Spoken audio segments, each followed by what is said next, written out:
Om Shri Gurubhyo Namaha. The red color of Kamakshi, the divine mother goddess Kamakshi, who sports sugarcane bow and arrow of flowers, saves the entire creation from the monkey tricks of the senses and the vacillations of the mind out of her love for her children. The funny thing is that Manmata, or the god of love Cupid, is also sporting the same equipments of sugarcane bow and flower arrows. But his job is the exact opposite. With the same tools, he incites sensual passions and uncontrollable desires. That act of his is also her play only. Manmata could not have been empowered to do what he does otherwise. As the fruit that is initially bitter turns successively into bland, sour, and finally sweet, she has created the forces of nature so as to enable the life forms to undergo progressive experiences unto fruition. We as individuals should never let us be carried away by the flood of passions and desires. If we are not able to withstand the pressures and pulls initially, we are not to be heartbroken either. If we surrender to Ambal, she will enable us to apply the necessary brakes and balance. We should pray to her to grant us this moderation.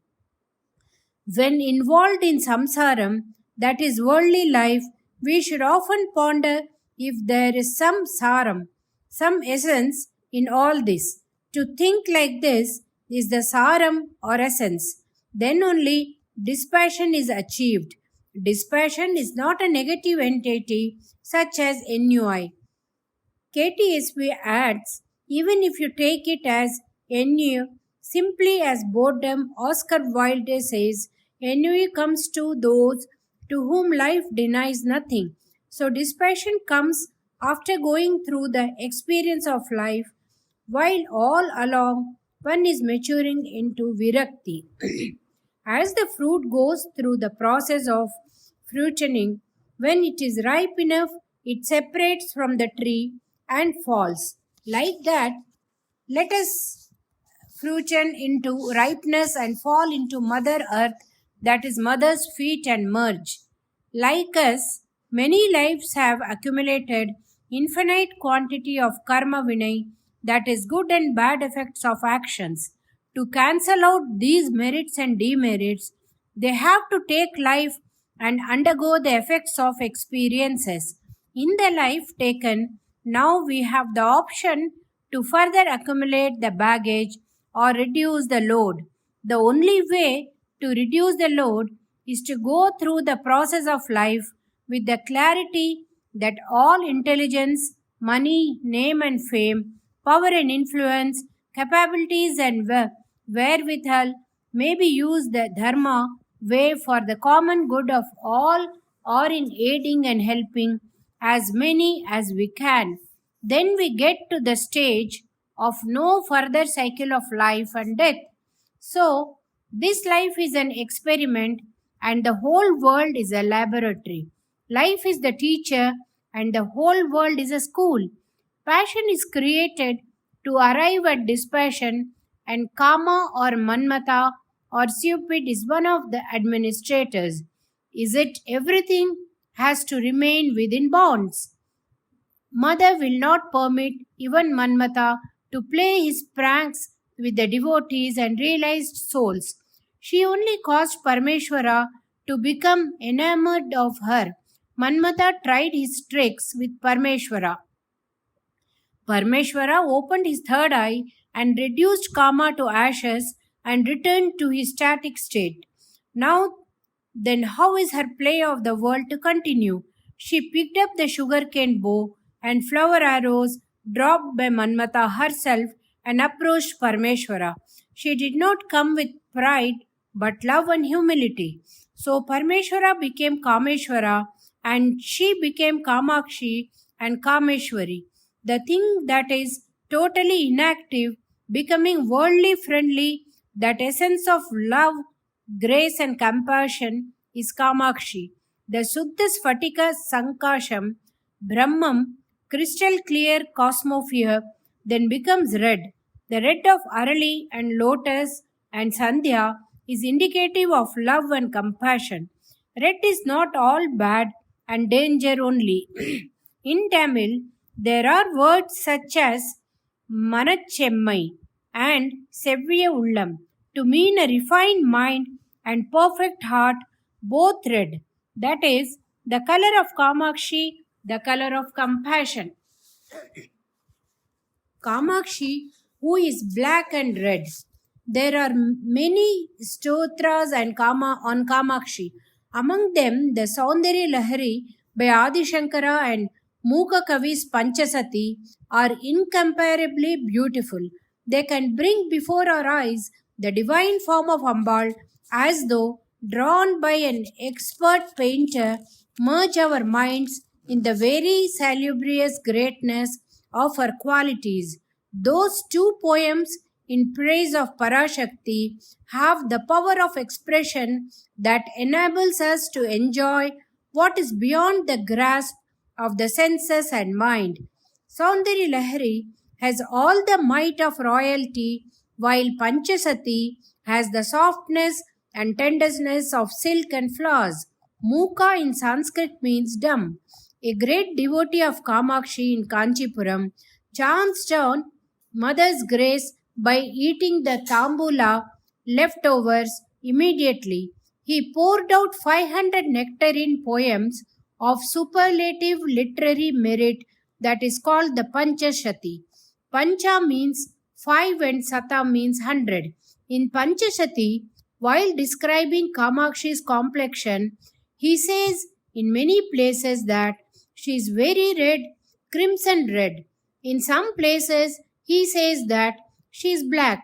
He says Kashmira Stabaka Komalaga Lata, meaning red and very tender, like a creeper bearing a bunch of saffron flowers. Elsewhere, he says Pandu Jiva Kanti Musha, that a meaning of the color of Sembaruti, the red hibiscus. In another place, he says Tapinja Sad Bhagavat Vishas, meaning of the color of Kayampu, that is the blue-black. Why does he say that she is of two different colors, nowhere near each other in the spectrum? Let us see what Adi Shankara says in Saundarya Lahari. Jayati Karuna Kachidaruna, says Saundarya Lahari. The source of everything is Shambhu or Parabrahmam, that is totally inert. When it takes form of beneficence, it is called Ambal. The colorless Shambhu becomes Aruna Varmanam of the early morning sky out of extreme compassion and love. Jagat Tratum Shambho Jayati Karuna Kasi Daruna. So as to save and protect the world, says the 93rd poem of Saundarya Lahari. Black is the color of destruction, indicative of Tamoguna. Sleep, darkness and death are indicated by black. It is reasonable to think of Kamakshi, who is also known by the names such as Rajarajeshwari, Lalita Tripura Sundari, Sri Vidya, and so on, as a red brilliance. So also the Mantra Shastras confirm this red brilliance of Kamakshi. In Sri Vidya, the Adhisthana Devata is said to be red. As per science also, this is apt. The colorless sun ray becomes violet, indigo, blue, green, yellow, orange and red on diffraction. Red is nearer white. On the other end of the spectrum is black beyond violet. White is pure sattva. Red is nearest non-irritating color. That is why, while developing the negative in photography, they use the red light. So it is proper to describe Kamakshi as of the colors of red, crimson and pink. But Mukha, who spontaneously burst out with his effervescence of love and devotion from dumbness, like going from 0 to 80 mph in 2 seconds, also calls Kamakshi black. Why? Kamakshi's blackness. The colorless sunlight when refracted scatters into the component 6 colors. It is as though to say, if you separate us, we will rather go our separate ways. It is rather funny. If they all join, the colors become colorless.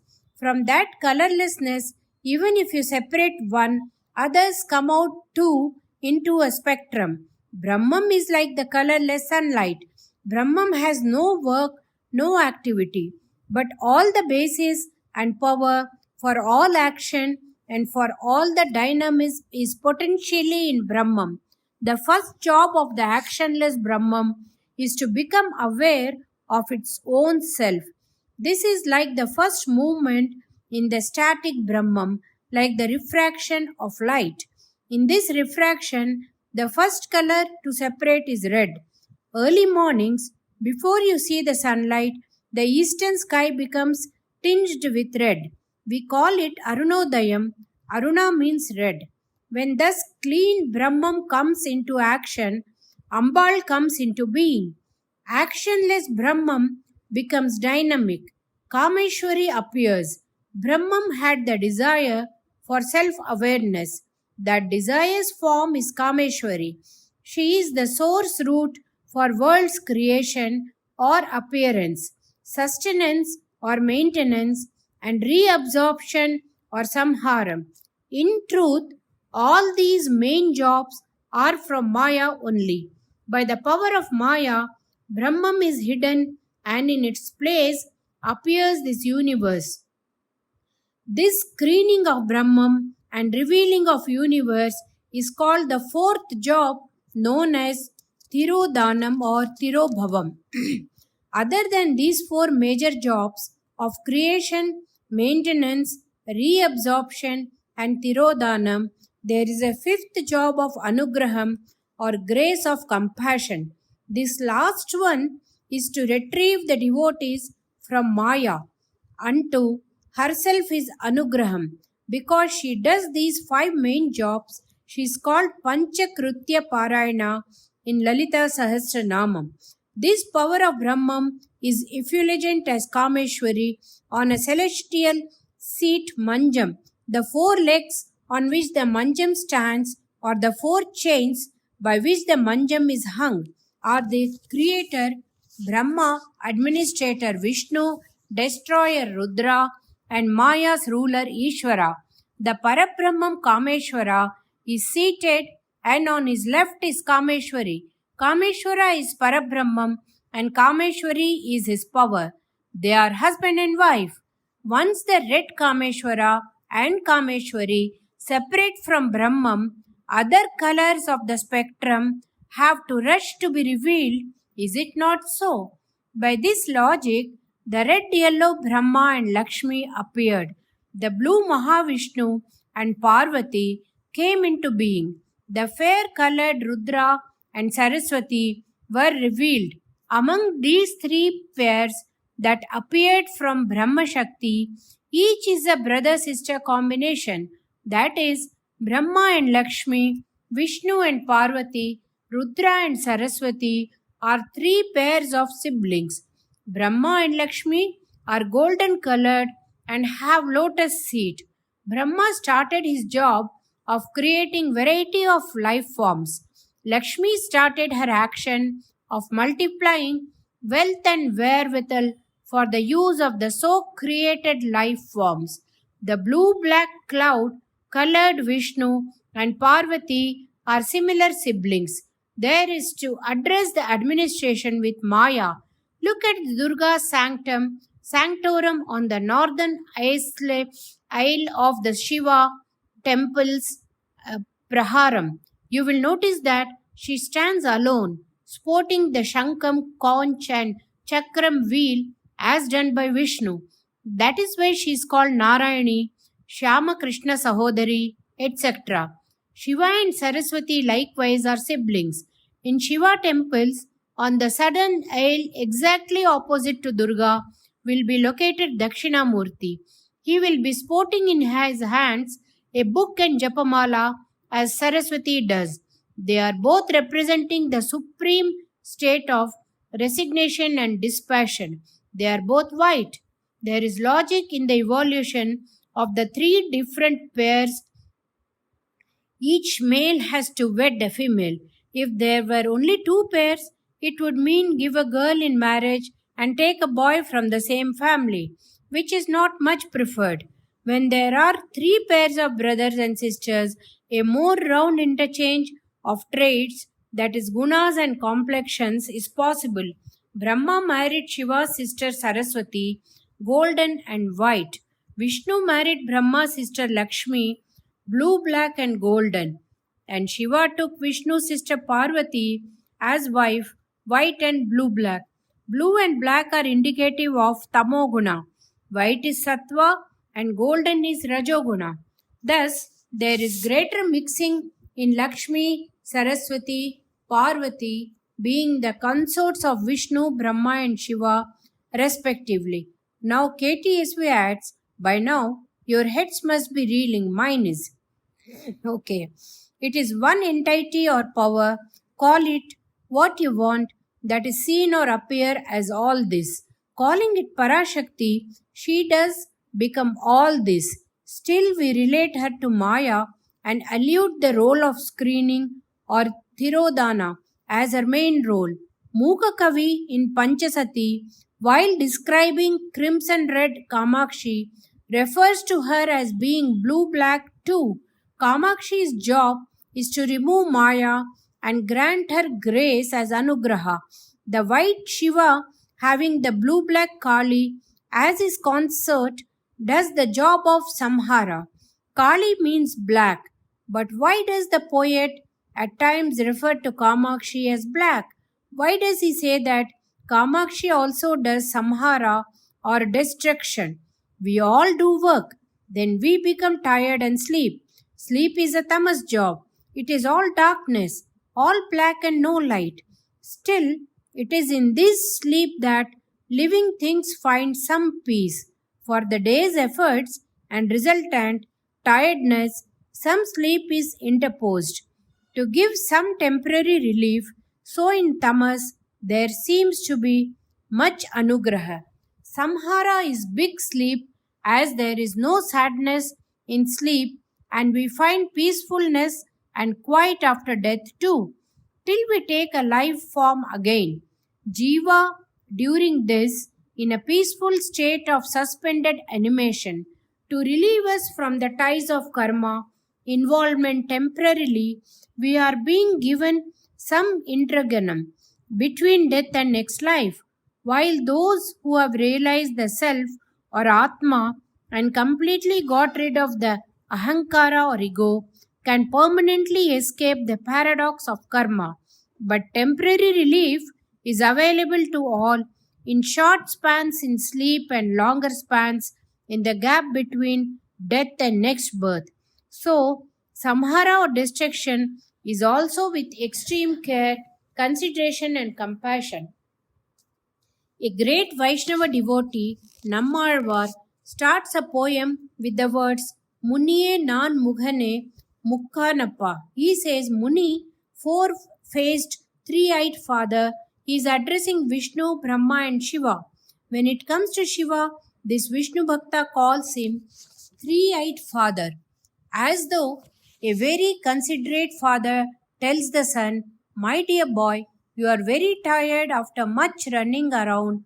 Better take some rest. Shiva gives us all some rest in doing samhara. That is why Nammalvar calls him Appa or Daddy.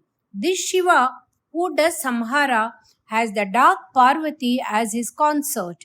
Only when we give up involvement with this world, we can attain to moksha or eternal peace. When we are aware of being in that state, while still alive, is samadhi. This is the anugraha of Parvati. Next best is peacefulness without awareness in deep sleep and samhara. So short of anugraha is samhara, a most pleasant state for all life forms. Generally, maybe because we feel, why was I ever created? None of us pray to Brahma, though Mahavishnu is much sought after as the manager, ruler, provider, sustainer rolled into one. He is too involved in the affairs of the world as Rama, Krishna, boar, fish, tortoise, and lion man Narsimha. Sri Vaishnavas may address each other as Swami, but for their god, they have the pet name Perumal. Perumal means literally Perum all or big man. Even in Vedas, when related to Vishnu, the mantras are Purusha Suktam. Purush means Manush or man, that is Asami. So Vishnu is much related to man or humans. Shiva is rather considered with samhara and dispassion when we leave the world. All these thoughts came to me when deliberating on as to why Muka describes the red Kamakshi as black in some places in some poems. Temporary peaceful state of samhara is the closest to the permanent peace of moksha. So, Parvati being the Shakti of the Samhara Murti Shiva, her dark complexion could have been put on the moksha, granting Kamakshi as an additional color. It is not such a great anugraha to grant a realized soul moksha, but giving the sinful mass of people some temporary peace is a greater anugraha in samhara. So, maybe he thought of Kali's darkness or Kamakshi's complexion. Parashakti's sattva trait as Mahavishnu rules over the world. Parashakti's rajoguna creates the world. Her tamoguna as Rudra cancels out the creations in samhara. In this state, even unworthy life forms enjoy temporary peace. That is why, while talking about her color, Muka has thrown light on her darkness. Though among the traits of Sattva, Rajas, and Tamas, Tamas is seemingly lower when seen from another angle. That Tamas is closer to Anugraha, the fifth and higher job of the Almighty. Muka has found red and blue black as the colors which are very close, though they may be at the two ends of the light spectrum. Kamakshi's grace. Brahma, Vishnu, and Shiva, by Parashakti's Rajo, Sattva, and Tamogunas, do their respective jobs of creation, governance, and destruction, as I told you earlier. We, the Jivas of differing life forms, also have these three traits. We also do all these three jobs in three different avasthas or states. In sleep, when we are dreaming, we do the job of creation. In dream, we create many places and people. It seems that she has created this dream state as an indicator of her Leela. Man has to be awake to work.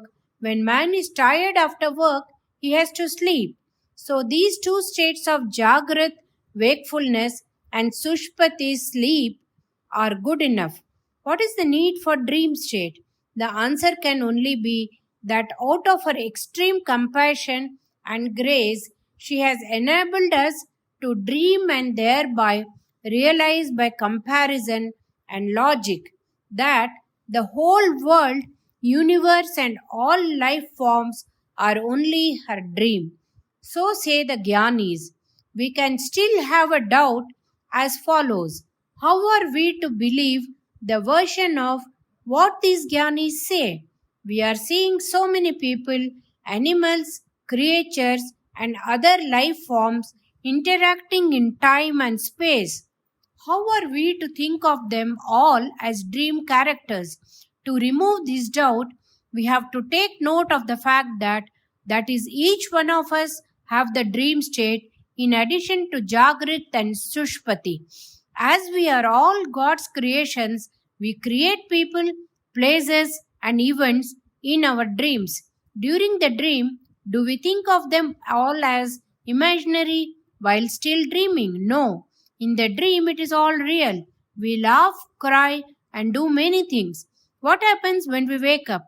All the scenes, places, people, and events are realized to be only a figment of our imagination. In the dream, it was also real that We may wake up with a sweat, with our blood pressure and pulse rate high. Now that you know that it was all a dream, the only common denominator in dream, sleep, and wakeful state is yourself.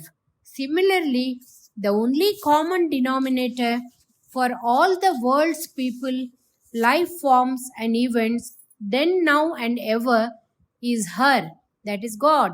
She is real, including everything, including ourselves, as we will not know it to be a dream during the dream till we are involved in the world affairs, we will remain unaware of its non reality. Dream is also a test for self analysis. Our deep rooted thoughts and past predilections are vaguely replayed in our dreams. We do not know as to how clean or otherwise we are inside. When we go to temples with some pious, saintly people, we feel very good and nice. We think that we have become very clean inside. We need little promptings to turn to the opposite. A cinema, an advertisement, a word will do to make us violent or greedy or lustful. Then, for a moment, we may pause to think as to how low we actually are. In truth, Ambal has intended the dream to be a touchstone for assessing ourselves. Through the dream, we can get to know our inner self at least slightly. Outwardly, however much we may show off our devotion and piety, we cannot fool ourselves. We do not have to feel bad if we are not pious enough. We can remove our deficiencies and inadequacies only if we know about them. For that too, we have to seek her help only. Amma, Mother, I need to improve immensely. Instill in me the true devotion. Please lift me from the mire of crass desires. To know our shortcomings, to enable us to correct ourselves, she has created the Swapna Avastha out of her infinite love and compassion. Swapna or dream is the creative power of ours. Then we are doing Srushti as Brahma does with our Rajoguna. In Jagrat state of wakefulness, we are doing the job of Vishnu, that is protecting and sustaining our limited area of responsibility. In the sleep state of Sushupati, our senses and mind are as though destroyed at rest. This is like the Samhara by Rudra. It is said that what is in the microcosm is also in the microcosm. So the Srishti, Sthiti and Samhara of Parashakti are there in Jiva too. But she is not only having these three jobs, she is beyond two. She is the Turiya, the fourth state itself. That is pure sweetness, like tasting the powdered sugar candy. That is the state of unalloyed joy. In Srishti and Sthiti, creation and maintenance, that is in the dream and wakeful states, the permanent happiness is not there. In Samhara sleep, happiness is there, but awareness that one is happy is not there, which is not good enough. In Turiya, all these activities are not there.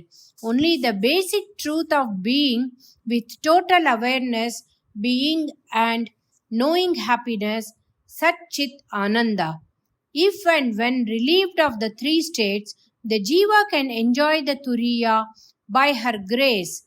While involved in the affairs of the world, we pray to her for various things such as passing exams, promotions, postings, being cured of disease, and so on. If our power is successful, we say that God has sanctioned our prayers. But the real anugraha of Parashakti is relieving us from the involvement in worldly affairs. That is what we should be praying for. Lalita Sahasranamam talks about her these five main jobs. It says, as Brahma you create, as Vishnu you protect, as Rudra you destroy, as Ishvara you screen, as Sadashiva you do anugraha. Srishti Kartir Brahma Rupa, Goptri Govinda Rupini, Samharini Rudrarupa Tirodana Karishwari Sadashiva Anugrahada Panchakritya Parayana. Regarding Jiva, I said that dream, wakefulness and sleep are equivalent to Srishti, Sthiti and Samhara. Turiyam is here too. Have you seen the huge umbrella-like device in some fairs or exhibitions? Elders and children climb on the horse, tiger, elephant seats that are hanging from the umbrella like top. Having collected money from each participant, the manager gets the wheel rotating. The wheel goes round and round. The participants sitting on the various mounts go around in a slightly wavy horizontal circular motion, seemingly overtaking each other. Round and round we all go, but all that remains within the circle. After some time, we get bored. Maya is like that, up and down, forward and lagging, behind, all that within the ambit of Maya. To relieve us of the boredom, sleep is a welcome medicine. But this is also within Maya only. Beyond dream, sleep and wakefulness is Turiya. Even when we sleep, there is something in us which does not sleep. When we wake up, we say, I have had a wonderful sleep. How did we know that fact? There was something that remains aware of dream, sleep and awarelessness too. That is Turiya. It is outside of all wheels, including Maya. It is inside too. That is truth. That is Ambal. Though she is called Maya, she is beyond Maya too. Muka says, O Mother Mahamai, I merge in your feet, which are red like the tender sprout of leaves. I quote, Liye Purahara Jaye, Maye Tava Taruna Pallava Chaye Charane. Though he is saying that he is merging in Maya, he really means that he is dissolving his separateness in the Turiya Ananda, beyond Maya. Kamakshi, who is the power of Maya, is also the power that can erase Maya and give us the Anugraha of Turiya. The one who hides and screens is the one who can remove the screen and reveal too. Om Shri Mahapiriva Sharanam.